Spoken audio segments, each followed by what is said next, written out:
Bonsoir. Enfin, non, plutôt bonsoir.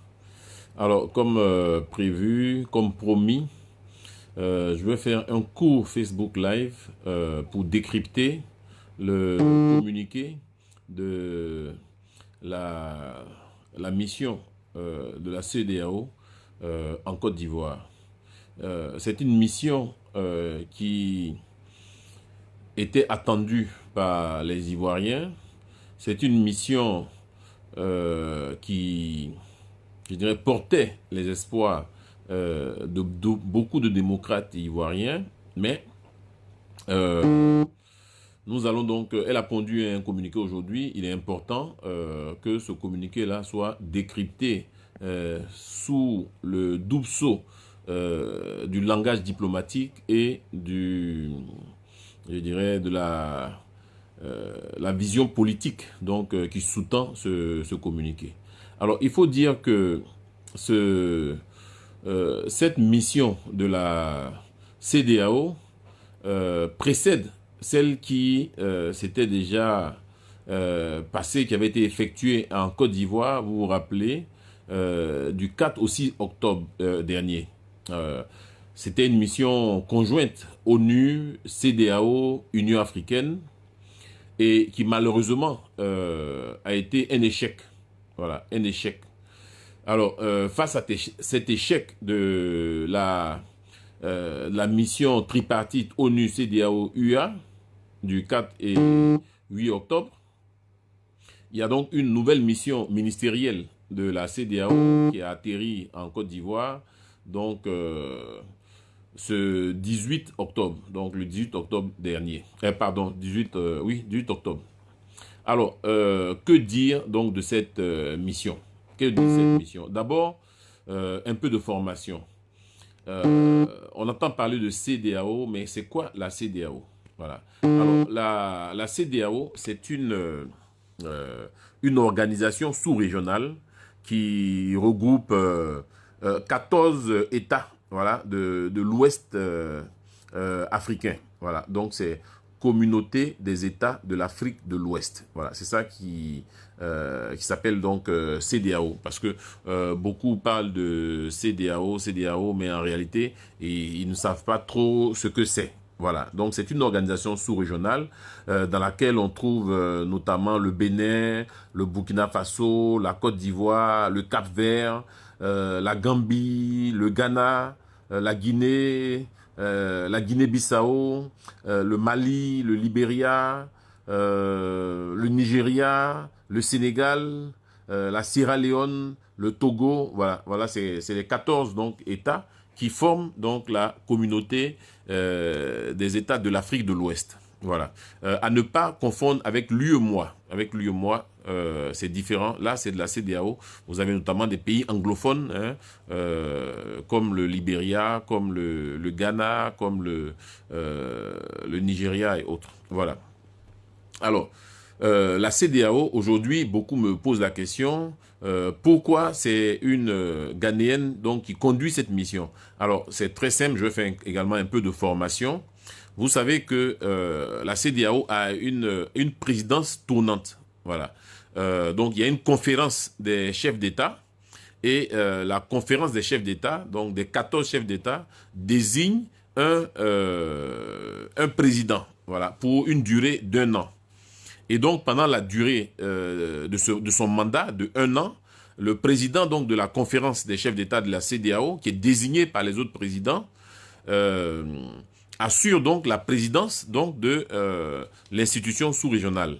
Et de droit, c'est le ministre des Affaires étrangères, hein, dans le pays concerné, donc qui préside donc les délégations de la CEDEAO, donc le comité interministériel de la CEDEAO. Donc c'est à ce titre que Madame Shirley Boko ou je sais pas quoi là, donc préside donc la délégation qui est récemment venue en Côte d'Ivoire. Voilà. Donc c'était juste une petite formation parce que je vois que sur la toile on dit beaucoup de choses, mais les gens ne font pas toujours Euh, Logon Seke Aboitier, il dit quand je parle, je dis toujours donc, donc, donc. Donc, je dois faire l'effort de ne pas dire donc, parce qu'il m'a dit qu'il allait mettre sur mes directs donc, parce que je dis souvent donc. Oui, c'est un tic. Je vais essayer de corriger ça, cher ami. Voilà. Donc, ah là là là là là. Bon, alors, qu'est-ce que je remplace par donc oui, mais bon, donc aussi ça se dit, hein. Alors, je vais décrypter donc le communiqué donc de la CEDEAO de sorte que on soit tous au même niveau d'information. Parce que je vois que certains disent ah oui victoire, les gens qui Raoul Thier me dit en cela, oui on peut dire également en cela, mais bon ça fait un peu trop savant en cela. Mais je vais essayer avec ça, peut-être que ça va marcher. Euh, chacun des camps donc se renvoie à une espèce de victoire. Oui, c'est nous qui avons gagné. Regardez ce que la CEDEAO a dit. La CEDEAO nous soutient, la CEDEAO nous soutient pas. Je vais donc décortiquer ça, comme je l'ai dit, du double point de vue diplomatique, juridico-diplomatique, et du point de vue politique. Voilà, point de vue politique. Voilà, donc je vais télécharger rapidement le communiqué et puis on va ensemble le parcourir. Je vais vous faire l'économie des... Stange Goré me propose alors à la place de donc. Ouais, bon, ok, alors, voilà, alors. Alors, communiqué, mission ministérielle de la diplomatie préventive en République de Côte d'Ivoire. Alors, je vais faire un peu de formation également. La CEDEAO a un certain nombre d'instruments juridiques. Au thème de ces instruments juridiques, avant qu'ils ne surviennent un conflit, ils mettent en œuvre, alors Honoré me propose en somme, oui, alors en somme, oui, bon, ouais. Et donc ils mettent en œuvre, hein, ils activent ce qu'on appelle donc la diplomatie préventive. L'objectif de la diplomatie préventive, comme son nom l'indique, c'est de prévenir donc la survenue de conflits dans les États. Voilà. Ainsi, cette mission ministérielle s'est rendue dans notre pays le 18 pour rencontrer les candidats Pascal Affi-N'Guessan et Henri Konan Bédié. Avant de les rencontrer, ils ont rencontré le chef de l'État, mais le chef de l'État, c'était juste une visite de courtoisie. C'est ce qui transparaît dans le communiqué de la commission de la mission interministérielle. Voilà. Alors, à présent, passons au décryptage du communiqué. Alors, communiqué, mission ministérielle de la diplomatie préventive en République de Côte d'Ivoire. Bon, avant de décrypter le communiqué, je voudrais présenter mes condoléances aux 3 personnes qui sont tombées à Bongouanou, assassinées à Bongouanou. Je voudrais présenter donc mes condoléances aux familles éplorées. Je voudrais présenter également mes condoléances à d'éventuelles morts non déclarées un peu partout en Côte d'Ivoire. Je voudrais souhaiter prompt rétablissement aux personnes blessées dans cette période trouble et dire le traditionnel Yako à ceux qui ont perdu des biens matériels. Je voudrais en particulier dire Yako au président Affi-N'Guessan qui a vu sa résidence incendiée.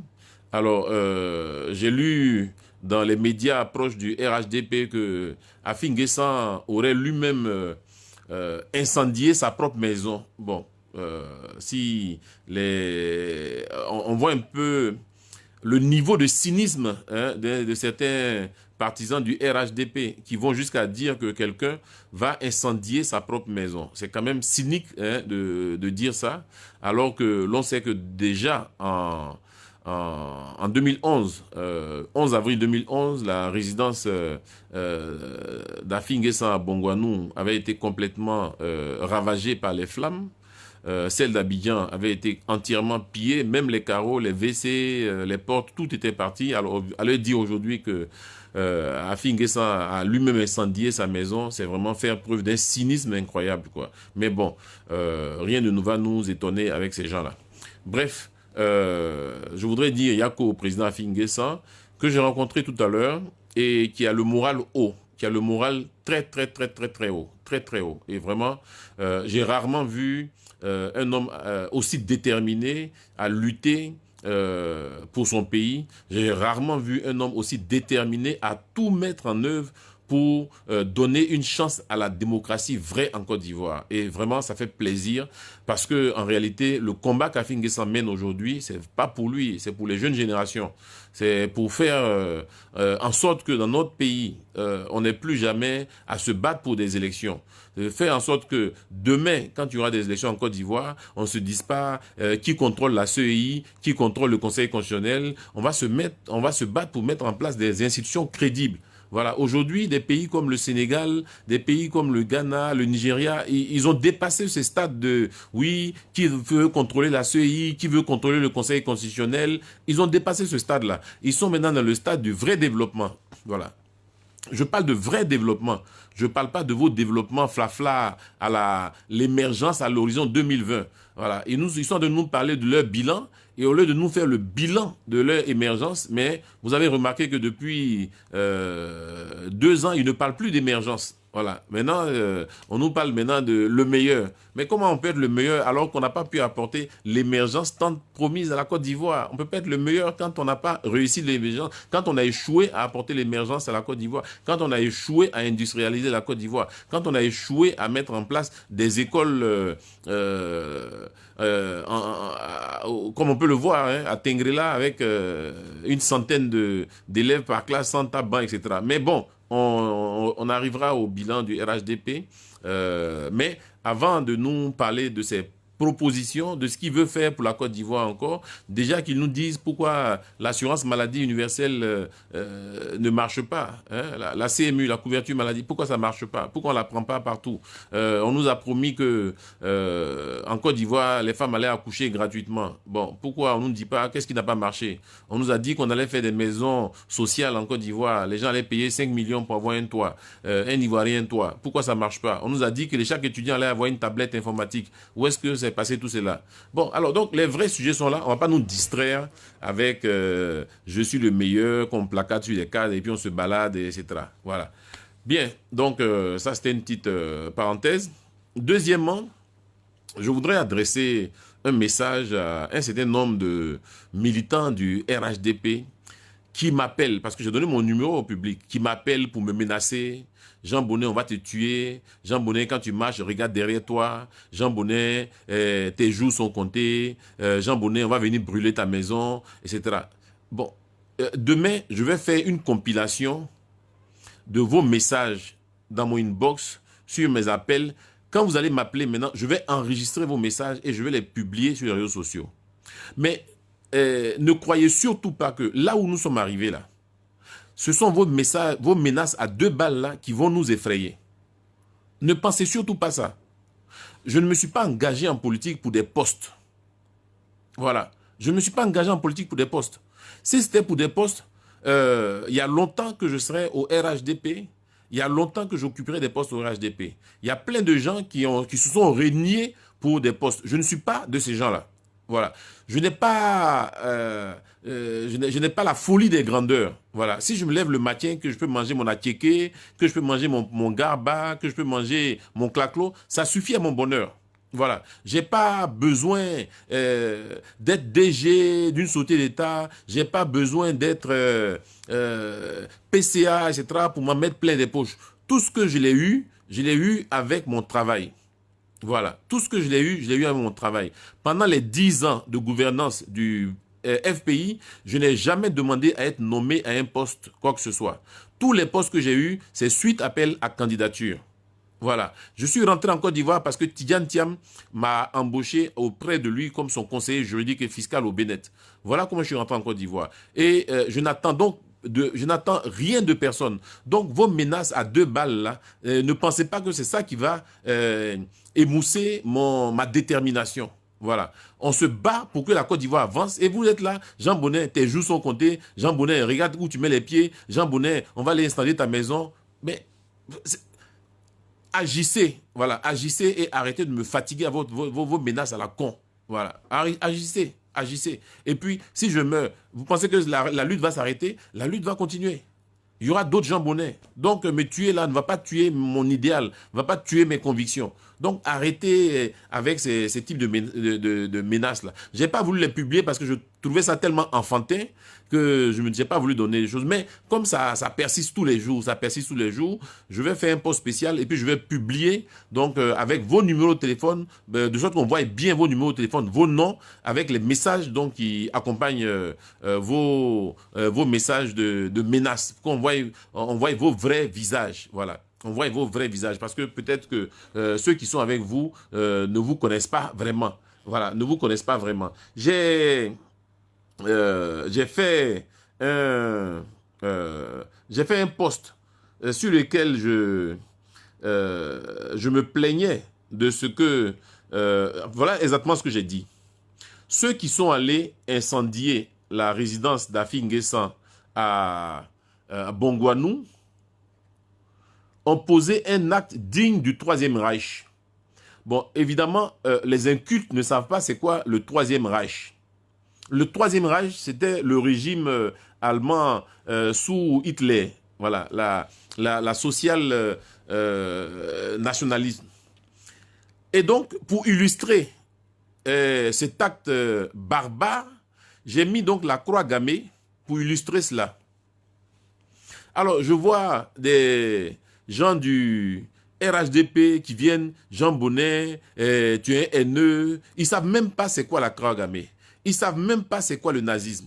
Ils ne savent même pas c'est quoi le Troisième Reich. Donc, pour eux, ils ont pris des gens comme Doumbia Major. Doumbia Major qui, depuis 10 ans, fait une crise d'adolescence, qui n'a pas encore suffisamment mûri et qui s'est fait laminer par moi sur un plateau de télé. Et depuis ce jour-là, il n'a pas trouvé d'autre source de vengeance que de s'attaquer à Jean Bonnet. Mais ce n'est pas sur ta page, on doit faire des débats, cher ami. On a fait le débat sur NCI. Voilà. Et je t'ai ridiculisé parce que tu n'as pas le niveau nécessaire pour faire un débat avec moi. Donc, ça ne sert à rien de faire des montages sur ta page pour dire Jean Bonnet est un raciste, Jean Bonnet est un xénophobe, Jean Bonnet... Mais est-ce que vous savez ce que ça veut dire xénophobe? Xénophobe, c'est quoi? Xénophobe, c'est celui qui est contre l'étranger. Donc, vous, les gens du Nord, vous considérez comme des étrangers? Vous considérez comme des étrangers? Si Jean Bonnet est contre les gens du Nord, donc ça veut dire que vous êtes des étrangers? On dit, ouais, Jean Bonnet est xénophobe. Mais en quoi, toi, si Jean Bonnet est xénophobe, en quoi, toi, homme du Nord, qui est ivoirien, qui est concerné par ça? Que le Burkinabé le dise, le Malien le dise, le Guinéen le dise, ok, ils sont des étrangers en Côte d'Ivoire. Mais toi, qui es homme du Nord, pourquoi tu te considères comme un étranger au point de récupérer cette affaire-là à ton compte? On dit, ouais, il est raciste. Mais comment on peut être raciste? On est raciste noir contre blanc, mais je suis noir, je peux pas être raciste contre un autre noir. Le racisme entre noirs, c'est pas de la... Mais les gens sont tellement idiots qu'on doit tout leur dire. Comment un noir peut être raciste contre un autre noir? Ça n'a pas de sens. Mais comme les gens ne font pas l'effort de se cultiver, alors ils prennent la croix gammée et puis ils se baladent sur mes posts. Oui, Jean Bonnet, tu es un xénophobe. Jean Bonnet, tu es un raciste, etc. Mais Hitler, là, il voulait exterminer les Juifs. Les Juifs, voilà ceux que Hitler voulait exterminer. Ce n'était pas les Noirs que Hitler voulait exterminer. Parce que le socialisme nationaliste de Hitler, c'était la catégorisation des races. Voilà. Et donc, je ne comprends pas pourquoi des gens du Nord se sentent interpellés quand on parle de nazisme. Mais Doumbia Major, l'inculte, au lieu de chercher à former ses ovins, ses bovins, il est en train de faire sa crise d'adolescence. Non, cher ami, arrête tes enfantillages. Si tu veux une revanche après la déculottée sur NCI, tu demandes à NCI d'organiser le match retour et je vais continuer ta formation politique et académique. Voilà. Bon, je vais passer maintenant aux choses sérieuses. Alors, je cherche donc comment s'appelle le communiqué. Voilà, à force de parler, le communiqué est parti. Bon, voilà, je suis en train de le retélécharger. Voilà, donc Jean Bonnet n'est pas raciste. Jean Bonnet n'est pas xénophobe parce que j'ai pas un problème avec les gens du Nord, du Sud, etc. Voilà, mon cuisinier est du Nord, mon chauffeur est du Nord, j'ai pas de problème avec les gens du Nord ou quoi que ce soit. Donc, le repli identitaire là, c'est pas autour de ça que vous allez chercher à vous regrouper. Voilà, ne cherchez pas des prétextes partout. Parce que Jean Bonnet n'a jamais mis un imam du Nord en prison. Ceux qui ont mis des imams du Nord en prison, vous les connaissez. Jean Bonnet n'a pas tué Soro Koaodji, je sais pas quoi là, Koignon à Korogo. Voilà. Jean Bonnet n'a pas détruit des mosquées. Ceux qui détruisent des mosquées en Côte d'Ivoire et qui jettent les habitants des habitations précaires à la rue, vous les connaissez.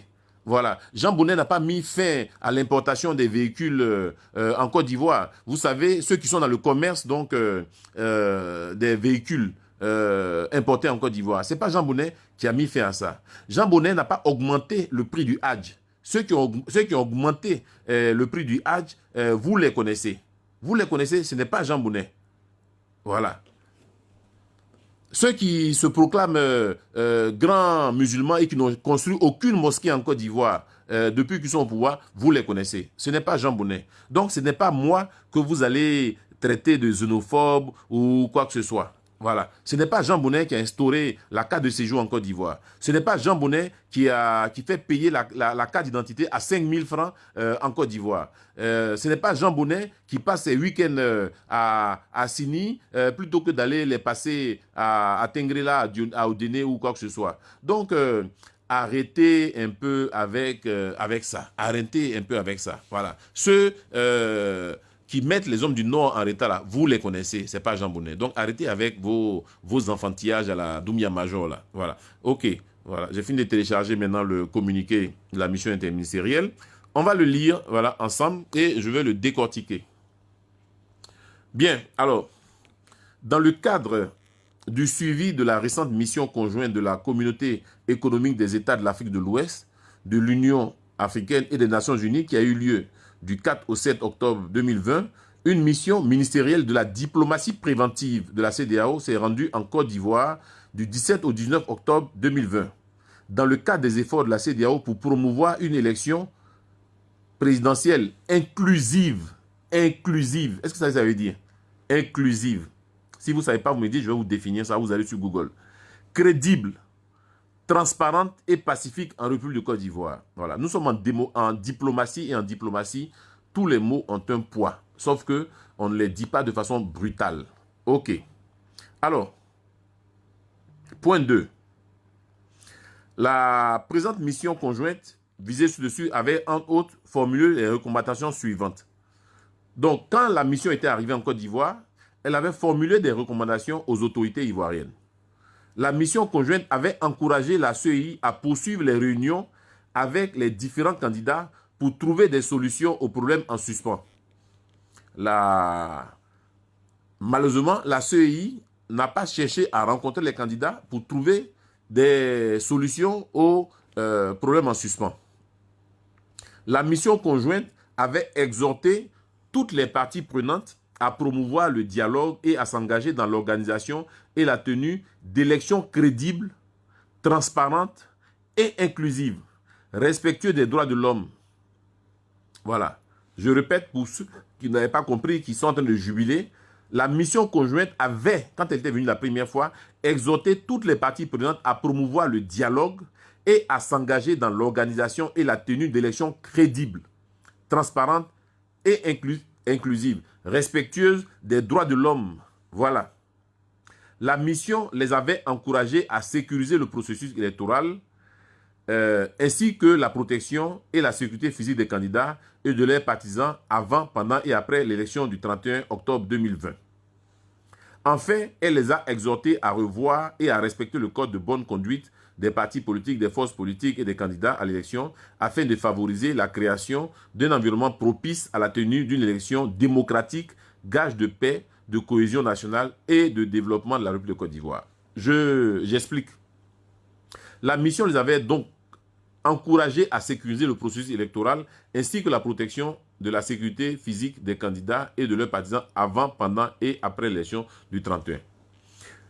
Bon, quand vous prenez le paragraphe d'avant dit « La mission conjointe avait exhorté les partis, toutes les parties prenantes à promouvoir le dialogue et à s'engager dans l'organisation et la tenue d'élections crédibles, transparentes et inclusives. » Bon, ça n'a pas été fait. Il n'y a pas eu de dialogue. Il n'y a pas un processus électoral crédible, transparent et inclusif. Donc, on ne peut pas tenir la date du 31. Voilà ce que dit le communiqué. Point 3. Le but de cette mission ministérielle était de poursuivre les engagements avec les principales parties prenantes dans le processus électoral, notamment les candidats à l'élection présidentielle, afin d'assurer l'inclusivité, la transparence et la crédibilité du processus, afin, je vais à la page suivante, afin de maintenir la paix et la stabilité avant, pendant et après l'élection présidentielle prévue. Vous voyez que là, on dit après l'élection présidentielle prévue. On ne fixe plus de date. Voilà. L'élection présidentielle prévue. Il y a une élection présidentielle qui est prévue, mais là, on ne fixe plus de date. Alors qu'avant, dans leur premier communiqué, ils disaient l'élection présidentielle du 31 octobre. Voilà. Là, maintenant, on parle de l'élection présidentielle prévue. Alors, la mission a été conduite par son Excellence Shirley Ayorkor Botché, ministre des Affaires étrangères et de l'intégration régionale de la République du Ghana et président du Conseil des ministres de la CEDEAO. Bon, c'est ce que j'ai expliqué. Actuellement, le président de la conférence des chefs d'État membres de la CEDEAO, c'est le président ghanéen. Donc, sa ministre des Affaires étrangères devient donc la présidente du Conseil des ministres de la CEDEAO. Voilà. Elle a été accompagnée du général Francis Béhanzin, commissaire aux affaires politiques, paix et sécurité de la CEDEAO. La mission a rendu une visite de courtoisie. Voilà. À son Excellence Alassane Ouattara, président de la République de Côte d'Ivoire.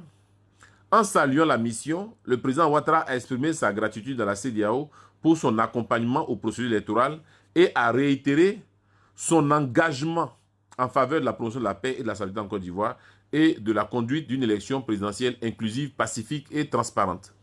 Voilà. Et de la conduite d'une élection présidentielle inclusive, pacifique et transparente. Voilà, c'est l'engagement que le président Ouattara a pris devant eux. La mission a tenu des consultations avec les principales parties prenantes, notamment le Premier ministre Ahmed Bakayoko, l'ancien président Henri Konan Bédié, M. Pascal Affi-N'Guessan et M. Bertin Kouadio Konan. En outre, la mission a rencontré le groupe informel des ambassadeurs accrédités en Côte d'Ivoire, qui comprenait des ambassadeurs, des membres permanents du Conseil de sécurité des Nations Unies. Ça, c'est très important. Je relis. En outre, la mission a rencontré le groupe informel des ambassadeurs accrédités en Côte d'Ivoire, qui comprenait des ambassadeurs, des membres permanents du Conseil de sécurité des Nations Unies. Ça veut dire qu'il n'est pas exclu qu'il y ait une résolution de l'ONU sur la Côte d'Ivoire. Il n'est pas exclu. Voilà. Voilà. Parce que quand ils sont venus, ils ne sont pas contentés d'écouter les candidats et le chef de l'État. Mais ils ont également rencontré l'ambassadeur de Chine, l'ambassadeur des États-Unis, l'ambassadeur de la France. Voilà. Donc, ce sont des pays qui peuvent donc prendre des résolutions aux Nations Unies sur la situation en Côte d'Ivoire. Alors, la mission a noté la persistance des points de divergence relatifs au processus électoral, notamment la plainte du PDCI et du FPI au sujet de la faible représentation des partis politiques de l'opposition au sein de la commission électorale indépendante. Voilà. Donc, la mission a noté la persistance des points de divergence sur la CEI. Ça veut dire quoi? Aujourd'hui, il faut que les gens comprennent. Voilà. Ce que l'opposition demande, ce n'est pas un caprice. L'opposition dit la CEI aujourd'hui est caporalisée par le parti au pouvoir. Le président de la CEI est proche du RHDP. Les partis politiques de l'opposition ont tous quitté la CEI aujourd'hui. Le représentant du FPI est parti, le représentant du PDCI est parti, le représentant de la LMP est parti. Il reste là-bas Henriette Lagou. Bon, si Henriette Lagou était de l'opposition, elle ne serait pas aujourd'hui à la CEI. Le fait même qu'elle soit à la CEI montre bien qu'elle n'est pas de l'opposition. Voilà. Elle n'a jamais participé à une réunion avec les autres partis de l'opposition. Voilà. Aujourd'hui même, au FPI, où on est divisé, quand il y a une réunion, Afingessa est là, EDS est là, Assoadou est là, on est tous là, même dans nos divisions. Comment se fait-il que Henriette Lagou, qui dit être opposante, n'est jamais avec nous opposants, mais elle est avec plutôt le parti au pouvoir. Donc, aujourd'hui, à la CEI, il n'y a plus de représentants de l'opposition au sein de la CEI. Alors, en ce qui concerne les commissions électorales locales, c'est-à-dire que dans chaque région, il y a une commission régionale. Au niveau des départements, il y a une commission départementale. Au niveau des sous-préfectures, il y a des commissions sous-préfectorales. Et au niveau des communes, il y a des commissions communales. Sur les près de 400 commissions locales, 500 même je crois, tous les présidents des commissions locales sont RHDP. Alors que la Cour africaine des droits de l'homme et des peuples a dit dans son arrêt qu'avant toute élection, la Côte d'Ivoire doit reformer sa commission électorale pour la rendre conforme aux standards internationaux. Voilà. C'est très important parce que j'ai vu les RHDP se gargariser d'une vidéo que j'avais faite pour dire que la CEI de 2015 était meilleure à celle de 2010. Ben évidemment que la CEI de 2015 était meilleure que celle de 2010. En 2010, on avait les MPIGO, les MPCI, les MJP, etc. En 2015, on n'avait pas ça.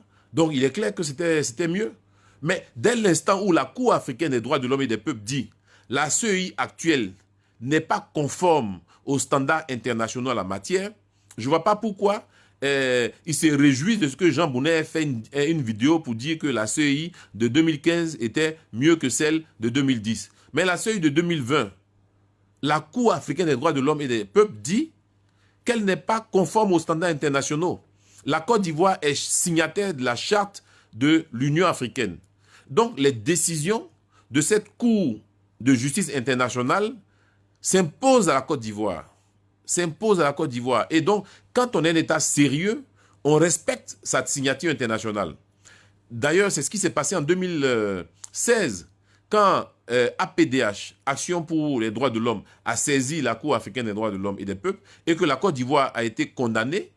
La Côte d'Ivoire s'est exécutée en reformant sa CEI. Voilà, en reformant sa CEI. Et c'est comme ça que nous autres, nous sommes rentrés dans cette commission électorale indépendante. Dès l'instant où le PDCI a ressaisi la Cour africaine et que la Cour africaine dit la réforme qui a été faite n'est pas suffisante, ben, il faut que l'État de Côte d'Ivoire respecte cette décision de la Cour africaine.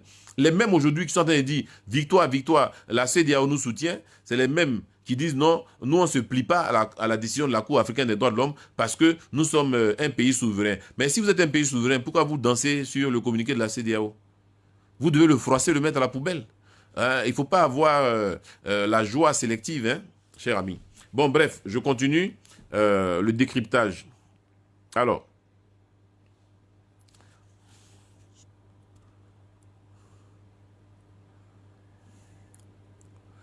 où est-ce que j'étais? J'étais à quel point déjà?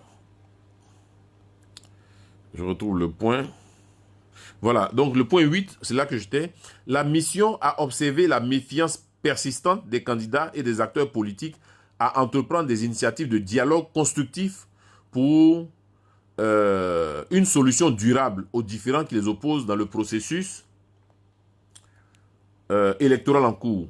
À cet effet, la mission a exhorté les candidats à se focaliser sur les points réalistes devant aider au dénouement des différends en vue d'une participation inclusive, transparente, crédible et non violente à l'élection présidentielle. Voilà.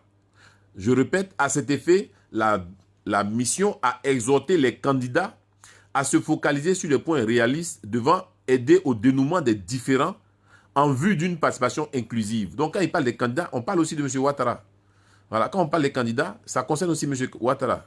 Donc, ça veut dire qu'on doit se concerter pour trouver des solutions en vue du dénouement des différends pour permettre une participation inclusive, transparente, crédible et non violente à la présidentielle. Donc, en fait, en langage diplomatique, ça veut dire que le pouvoir doit ouvrir le dialogue avec les représentants des candidats et de l'opposition. Voilà ce que ça veut dire en langage diplomatique. Mais quand M. Ahmed Bakayoko invite à la table de négociation des Doumia Major, des Adi Gueye, des Henriette Lagou et consorts, vous croyez franchement que ça, c'est ça l'opposition avec laquelle le FPI, le PDCI va aller s'asseoir? Pour parler de quoi? Ils ne sont pas de l'opposition, on n'a pas envie de s'asseoir. On veut que le M. Ouattara s'asseye avec les autres candidats et ensemble trouve des solutions. Voilà ce que ce communiqué de la Cour africaine, de la CEDEAO dit, je le répète, pour ceux qui sont durs d'oreille ou qui comprennent vite, mais il faut toujours l'expliquer.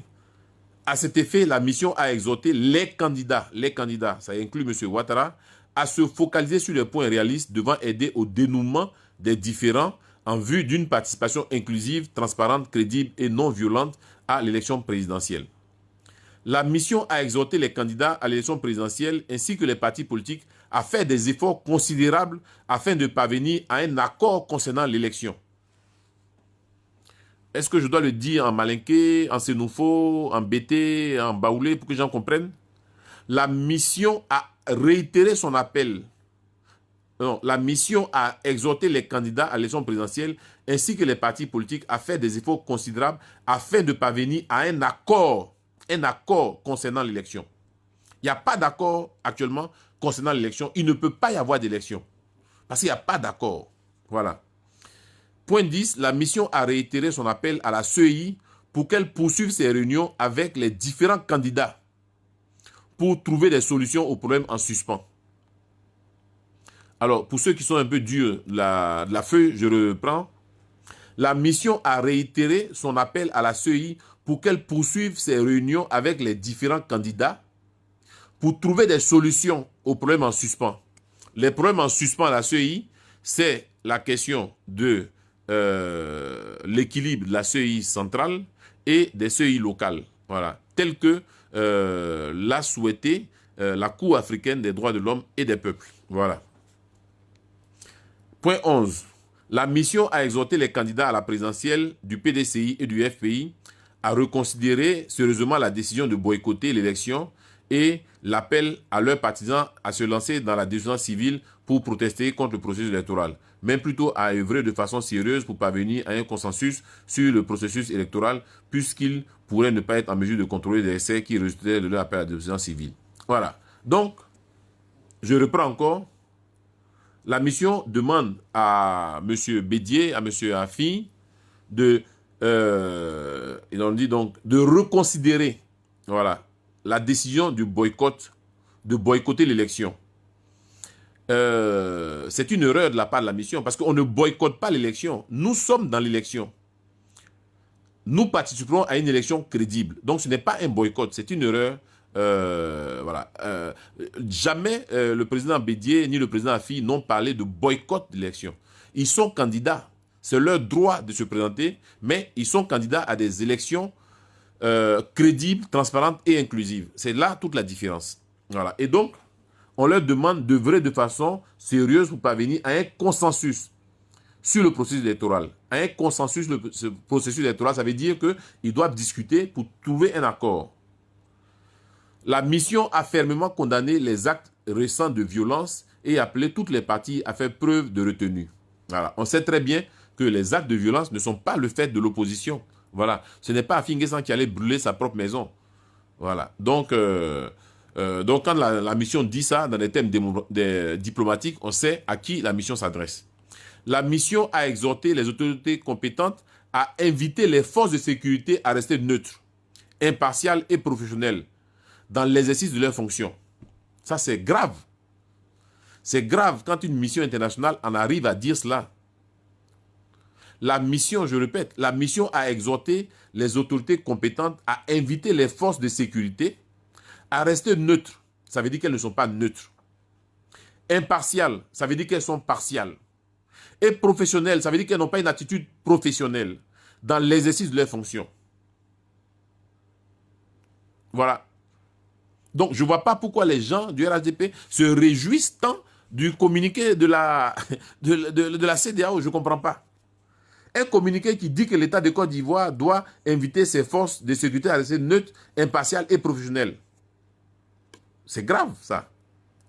De même, la mission a appelé tous les candidats et leurs partisans à faire preuve de tolérance. Tous les candidats, c'est-à-dire le candidat du pouvoir, les candidats de l'opposition, à faire preuve de tolérance et à éviter des propos incendiaires et des discours haineux qui pourraient conduire à la violence et rendre responsables les auteurs et commanditaires, soit individuellement ou de manière collective. Alors, la mission, point 14, a assuré les autorités ivoiriennes et les parties prenantes du soutien continu de la CEDEAO pour accompagner le processus électoral afin d'assurer le maintien de la paix et de la stabilité dont le pays bénéficie. Si. La mission a exprimé sa gratitude aux autorités ivoiriennes pour l'accueil chaleureux, fraternel, pour toutes les facilités mises à disposition, fait à Abidjan le 19 octobre 2020. Donc voilà un peu le décryptage de ce communiqué de la CEDEAO. Alors, je ne vois pas en quoi ce communiqué est favorable au pouvoir en place pour que ces gens qui ne comprennent pas le droit, qui ne comprennent pas la diplomatie, sautent de joie et collent sur mon mur une capture d'écran faite par des journalistes de Abidjan.net. Voilà. Ce qui est important, c'est le communiqué et c'est ce que je viens de vous lire. Voilà. Voilà. Ouais, matière à jubiler dans ça, là. Ouais, matière à jubiler dans ça. Voilà. Donc, voilà. Je vais prendre 3 ou 4 questions et puis mettre fin au direct parce que le mercredi, le président Afin N'Guessan, porte-parole de la plateforme des partis politiques de l'opposition, va donner donc une conférence de presse au siège du PDCI à 11 h. Donc j'invite tous les démocrates ivoiriens, tous les journalistes, la presse nationale et internationale à être présents à cette conférence de presse du président Afi, donc le mercredi à 11 h au siège du PDCI. Voilà, je vais prendre quelques trucs. Vous pouvez appeler donc sur mon 07 31 32 82. Voilà. Allô? Allô? Oui. Bonsoir, monsieur. Bonsoir, monsieur. Oui, moi, ma première question. Oui. Avant la première question, je vais donner juste un petit détail pour que vous puissiez mieux la question. D'accord, allez-y. Ok. Nous avons assisté la fois dernière avec beaucoup d'intérêt le communiqué de l'opposition. Là où M. Afin N'Guessan demandait que les partisans de l'opposition puissent mener par toutes les actions légales. Oui. Je dis bien légales. Oui. Le processus électoral, y compris la campagne et la distribution des cartes électorales. Oui. Oui. Maintenant, vu qu'après ce communiqué, voici ma question maintenant. Oui. Après ce communiqué, nous avons suivi des violences par-ci et là, commencé par Bongonou, Abonois, ainsi de suite. Oui. Je me demande, ça c'est ma première question, quelle est la mesure légale, selon M. Afin N'Guessan et selon vous aussi, qui a été demandée aux différents trucs, comment on appelle ça, militants de l'opposition, pour pouvoir œuvrer afin de pouvoir stopper le processus électoral. Parce que quand on dit légal, c'est que moi je vois n'est pas légal. Mais monsieur, je vais vous répondre. Il y a beaucoup d'appels, donc ne faites pas les commentaires. Vous posez les questions et on vous répond et puis on avance. Ok. Aujourd'hui, le processus dans lequel nous sommes engagés est un processus illégal. La Cour africaine des droits de l'homme et des peuples a dit, avant toute élection en Côte d'Ivoire, il faut réformer la CEI. Donc, nous sommes engagés à désobéir toutes les actions illégales actuelles du gouvernement. Voilà, nous ne désobéissons pas à la loi, nous désobéissons aux actions illégales du gouvernement. Votre deuxième question, s'il vous plaît. Ok, ma deuxième question. Oui. Tout à l'heure, vous étiez en train d'intervenir, là où, lorsque vous êtes en train d'expliquer un peu les différents trucs de la mission, là où c'est dit que l'opposition boycotte, vous avez dit que la mission s'est trompée. Oui. Mais là où on parle des forces de l'ordre, vous appuyez dessus. Oui, mais parce que je suis opposant. Mais attends, vous posez des questions, je réponds. S'il vous plaît, ne faites pas les commentaires. Posez des questions, on répond et puis on va avancer parce qu'il y a beaucoup de trucs. Je vais être obligé de vous couper. Je suis opposant. Et Afin Guessan, je suis son porte-parole et il n'a jamais parlé de boycott. Donc, ce n'est pas une affaire de pourquoi ceci, cela. Afin Guessan est candidat. Sa candidature a été validée par le Conseil constitutionnel. Voilà, donc il est candidat à des élections crédibles, transparentes et inclusives. Il n'est pas candidat à des élections illégales, c'est-à-dire non conformes à la décision de la Cour africaine des droits de l'homme et des peuples. Je vous remercie. Oui, allô? Oui, alors bonsoir, M. Jean Bonnet. Bonsoir, monsieur. Oui, alors moi, j'ai quelques questions. Allez-y, posez vos questions, il y a beaucoup d'appels. Oui, alors moi, par exemple, quelle aurait été la position de l'opposition si le Conseil constitutionnel avait invalidé la candidature de M. Ouattara? On aurait considéré le Conseil constitutionnel d'un conseil crédible, n'est-ce pas? Non, pas du tout, pas du tout. Nous estimons que ce qui est important, c'est l'argumentaire qui soutient la décision. Or, en la matière, le Conseil constitutionnel n'a pas argumenté. Le Conseil constitutionnel a donné ce qu'on appelle les arguties. Quand un Conseil constitutionnel dit, Afin Guessan, au cours des meetings, dit que M. Ouattara est éligible et prend ça comme une source de droit, c'est inquiétant. Voilà. Oui, monsieur Jean, vous êtes juriste. Normalement, en droit, le Conseil constitutionnel, c'est le juge suprême, monsieur Jean. C'est ça, sa décision, elle est inattaquable. Oui, absolument. Mais pourquoi l'opposition, au lieu d'adopter une nouvelle stratégie? Parce que là, maintenant, vous privez... Non, posez vos questions, s'il vous plaît. Posez vos questions. Oui. Et pourquoi vous insistez sur le fait que le Conseil constitutionnel, par exemple, on est dans un état de droit, la Côte d'Ivoire, aujourd'hui, peut-être il peut y avoir des débats par-ci et par-là. Mais à partir du moment où le juge constitutionnel a tranché, moi, je pense que là, il ne faut pas revenir dans ce débat-là. Merci. Alors, effectivement, la Constitution dit que les décisions du Conseil constitutionnel ne sont pas susceptibles de recours. Mais en 2011, le Conseil constitutionnel a une nouvelle jurisprudence qui dit que même quand le Conseil constitutionnel prend une décision, on peut contester cela. C'est ce que M. Ouattara a fait en 2011. En 2011, je finis. En 2011, M. Yao Paul Ndré, président du Conseil constitutionnel, a pris une décision pour dire que M. Gbagbo Laurent avait gagné les élections. La même constitution dit... Non, c'est pas une affaire de conteste. Non, en droit, il n'y a pas de conteste. En droit, il y a des principes. Et la constitution de 2000 disait que les décisions du Conseil constitutionnel ne sont pas susceptibles de recours. La constitution de 2016 dit que les décisions du Conseil constitutionnel ne sont pas susceptibles de recours. Donc le contexte n'a pas changé. Le principe est le même. Donc, mais en 2011, le Conseil constitutionnel a inclus dans notre corpus juridique un revirement de jurisprudence, voilà, et qui veut que, nonobstant la Constitution, on puisse maintenant contester les décisions du Conseil constitutionnel. Et c'est ce que nous faisons, et parce que c'est ce que M. Ouattara a fait en 2011, quand le Conseil constitutionnel a déclaré M. Gbagbo vainqueur. Voilà. Allô? Allô? Oui, allô? Oui, allô. Bonsoir, M. Bonnet. Bonsoir, monsieur. Je vais intervenir à votre dire. Oui, allez-y. Ok. J'ai deux questions toutes très séparées. Ok, allez-y. Tu vas poser.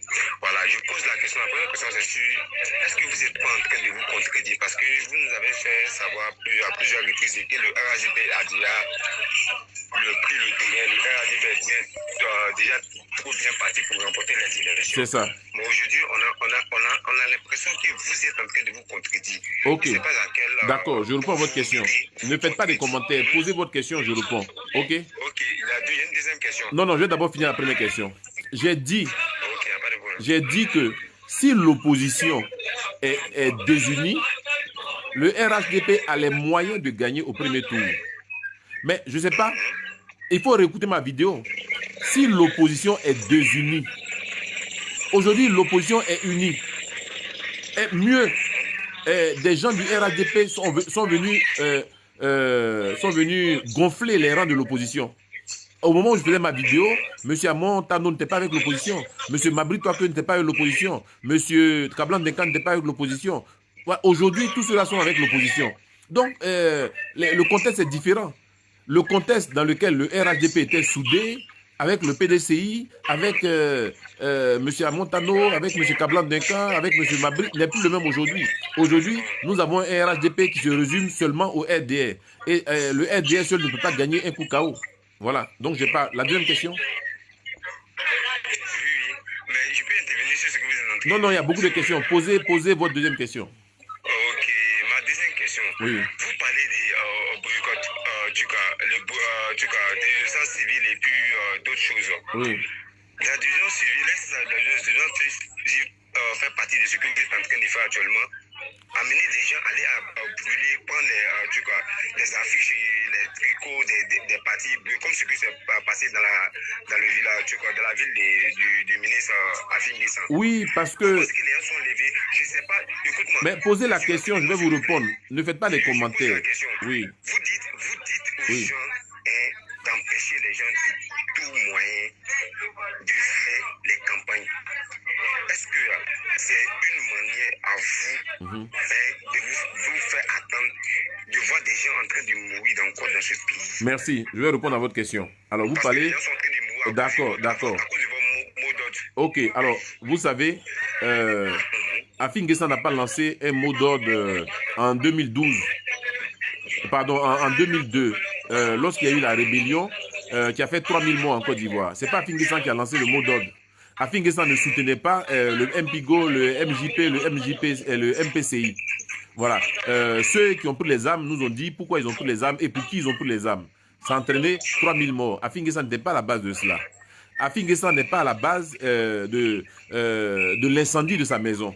Donc la désobéissance civile, quelque chose que M. Ouattara lui-même a lancé le 22 décembre 2010 en Côte d'Ivoire ici. Il appelait ses partisans et les Ivoiriens à la désobéissance civile. Donc ce n'est pas un concept nouveau. En France, récemment, les Gilets jaunes ont appelé à la désobéissance civile. M. Jean-Luc Mélenchon appelle à la désobéissance civile tous les jours. Donc il n'y a rien de nouveau. On n'a pas appelé au meurtre. La désobéissance civile, elle s'applique contre les décisions illégales et illégitimes. Voilà, merci. Oui, allô? Oui, allô, M. Jean Bonnet, j'étais en ligne avec vous. D'accord. Je vous ai perdu. Alors, je disais que le contexte de 2010 n'est pas pareil avec le contexte de 2020. Mais nous sommes en droit. Le droit regarde les lois. Le droit ne regarde pas le contexte. Non, mais M. Jean Bonnet, nous sommes en droit, mais Oui. en 2010, Oui. vous êtes sans ignorer qu'on était dans une situation exceptionnelle, M. Jean Bonnet. Mais vous croyez qu'aujourd'hui la situation est normale? Ou on est obligé d'aller donner les cartes, d'électeurs dans les commissariats, dans les écoles de police? Vous croyez que c'est une situation normale, ça? Non, moi j'ai jamais vu, par exemple, moi je suis pas informé de ce qu'on donne les cartes d'électeurs dans les commissariats. Ah ben voilà, aujourd'hui les cartes d'électeurs se donnent dans les commissariats. Par exemple, Merci bien. Que... Allô? Allô? Bon, les gens ne sont pas... Allô? Voilà, quand vous appelez, s'il vous plaît, faites l'effort d'aller droit au but. Parce qu'après, les gens se plaignent que ils appellent et je coupe leur appel alors que ce n'est pas le cas. Voilà, c'est parce que les gens appellent et ils vont pas droit au but. Voilà, alors qu'il y a énormément d'appels et je ne peux pas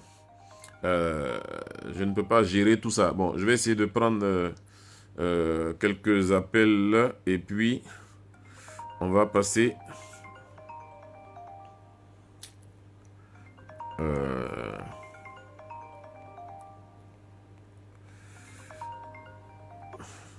oui, allô? Allô? Oui, bonsoir monsieur.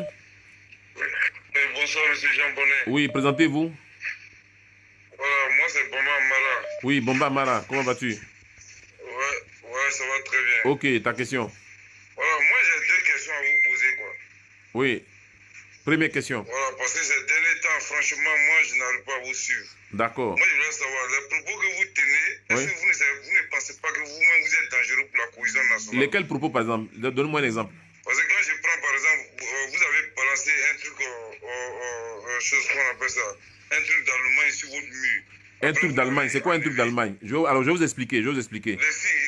Voilà, ça s'appelle la croix gammée. Et, Oui. alors, cette croix gammée, là, j'ai déjà expliqué c'est quoi la croix gammée, j'ai expliqué un peu l'histoire et tout ça, je ne vais pas revenir dessus. J'ai fait un post où je dis, ceux qui sont allés incendier la résidence du président Afin N'Guessan ont posé un acte digne des nazis. Et donc, pour illustrer cela, j'ai mis la croix gammée qui est le signe des nazis. En quoi c'est dangereux pour la cohésion sociale en Côte d'Ivoire? Ou bien on doit... Et ceux qui brûlent les bus, pourquoi vous n'avez pas mis ça quand les gars brûlent les bus? Pourquoi mais moi, je viens de condamner toutes les dérives. Je viens de rendre comment on appelle, hommage et j'ai présenté mes condoléances à ceux qui sont morts, à tous les blessés. Voilà. Bon, Donc, bon, ok, oui, votre deuxième question. Une autre question. Oui. Je veux savoir, est-ce que quand on dit de faire par tous les moyens légaux, Ouais.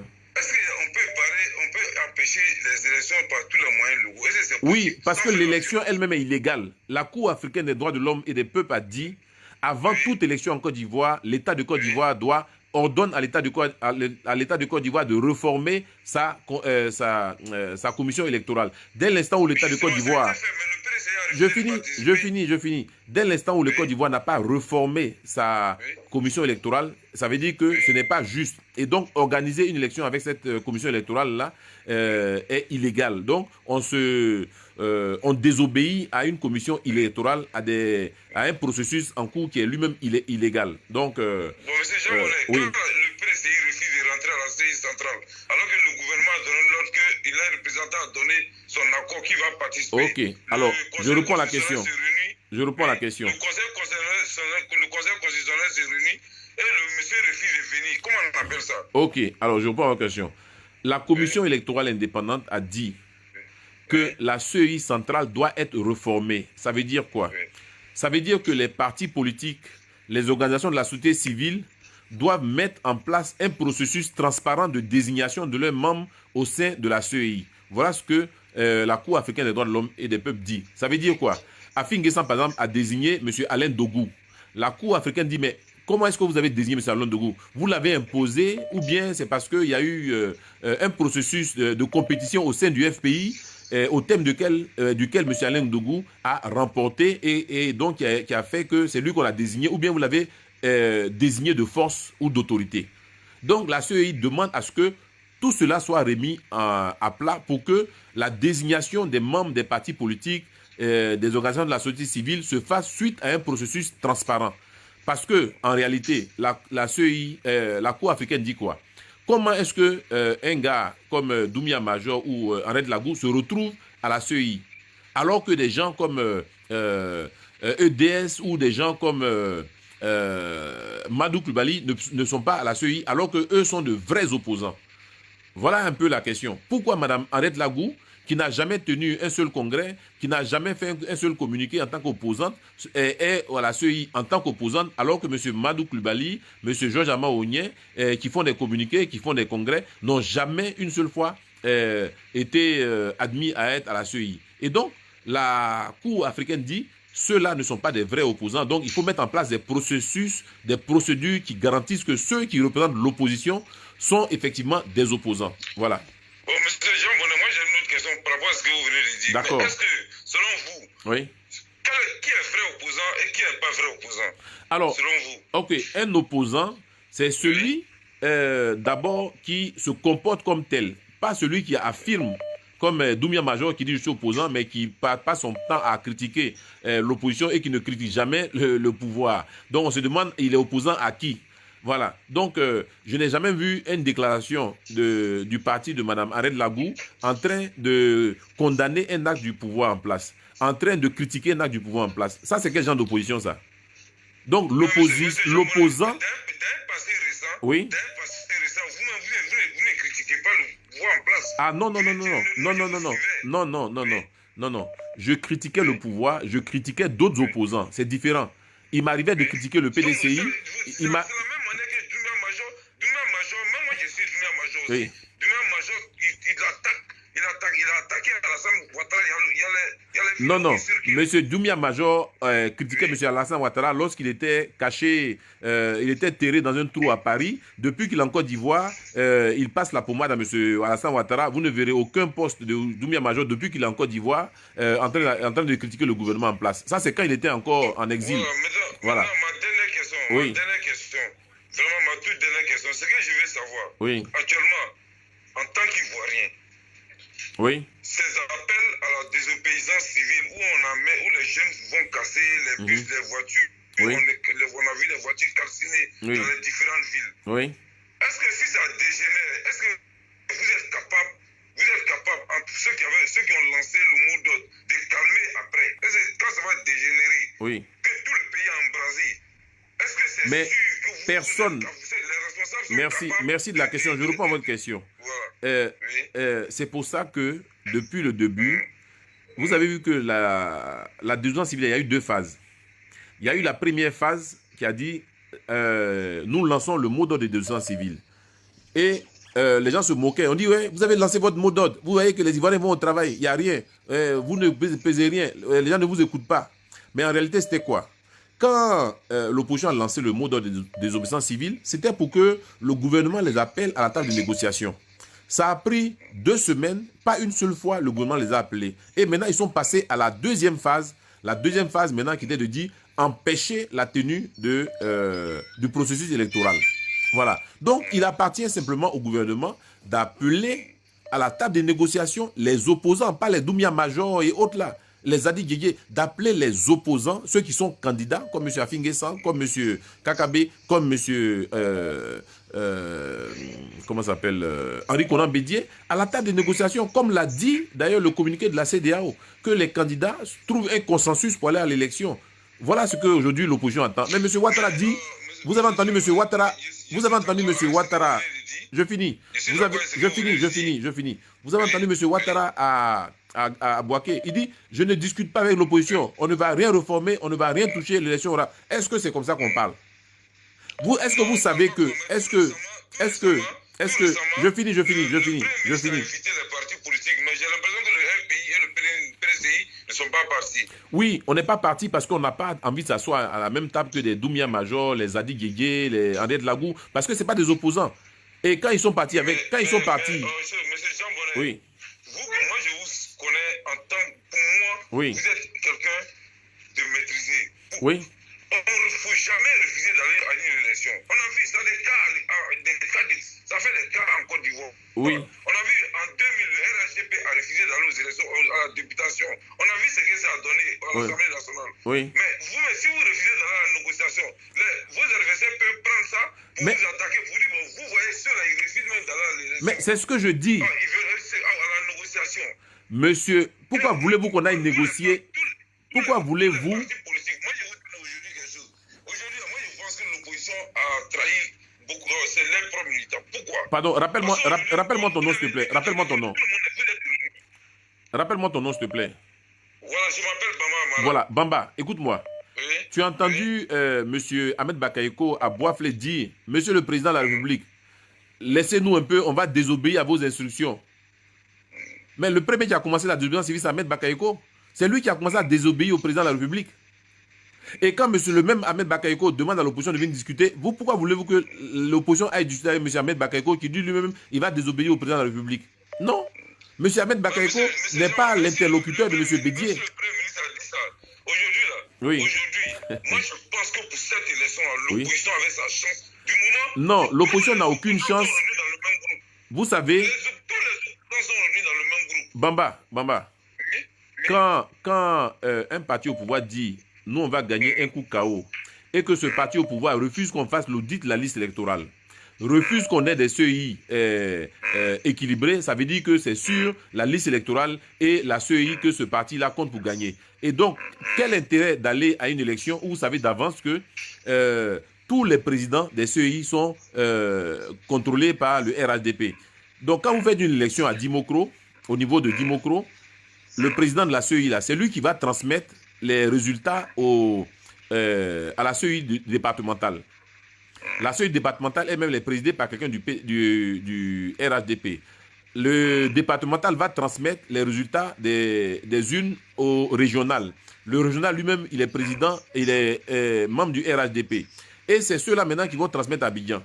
Mais quel est le moyen pour l'opposition de contrôler que ce qu'il transmet là, au départemental, au régional et qui arrive à Abidjan là, que c'est effectivement ce qui est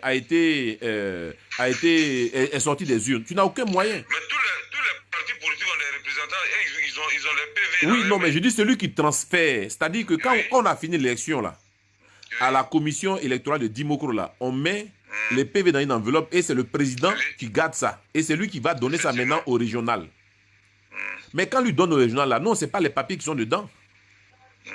Quand le régional va lui aussi va prendre les papiers pour donner maintenant au départemental, va donner au régional. Non, ce n'est pas quel papier il transfère.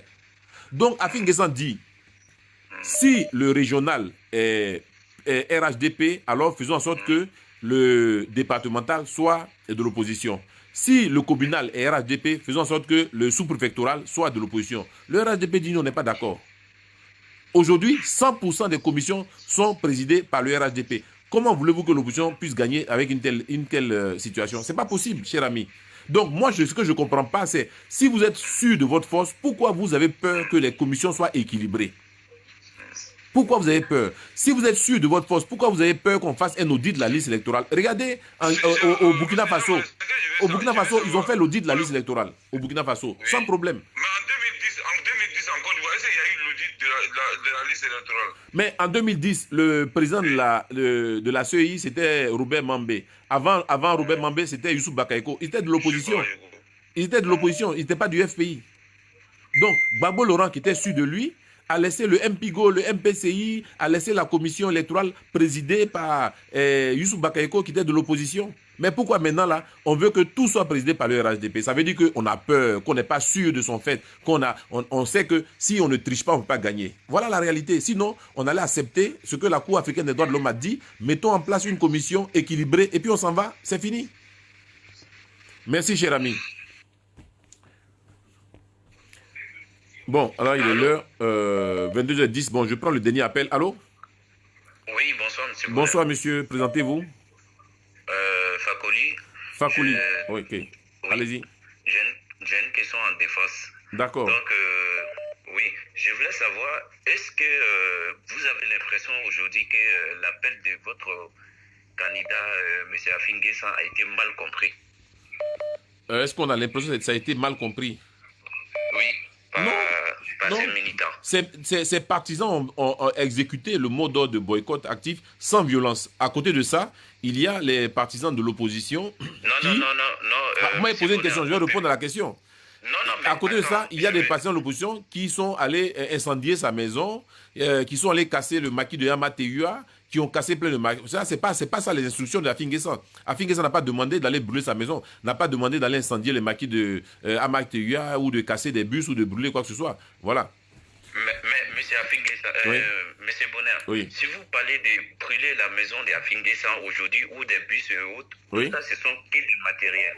Oui. Moi, à votre place, je voudrais savoir, est-ce que l'appel a été mal comprise? Parce que, vu ce qu'on a vu, les bois ont été coupés, mettre sur la route, qui ont produit des accidents et les gens il y a eu des victimes. Oui. Jamais vous ne déplorez pas ça. Mais est-ce que cela a été mal comprise? Est-ce que c'est ce que réellement Afin Guessan a demandé?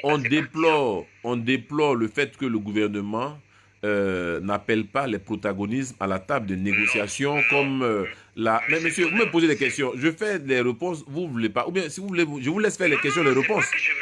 Bon, donc je réponds à votre question. Ce que nous déplorons, c'est que le pouvoir RHDP n'organise pas une table ronde avec tous les candidats et qu'un consensus soit trouvé pour qu'on aille à des élections paisibles.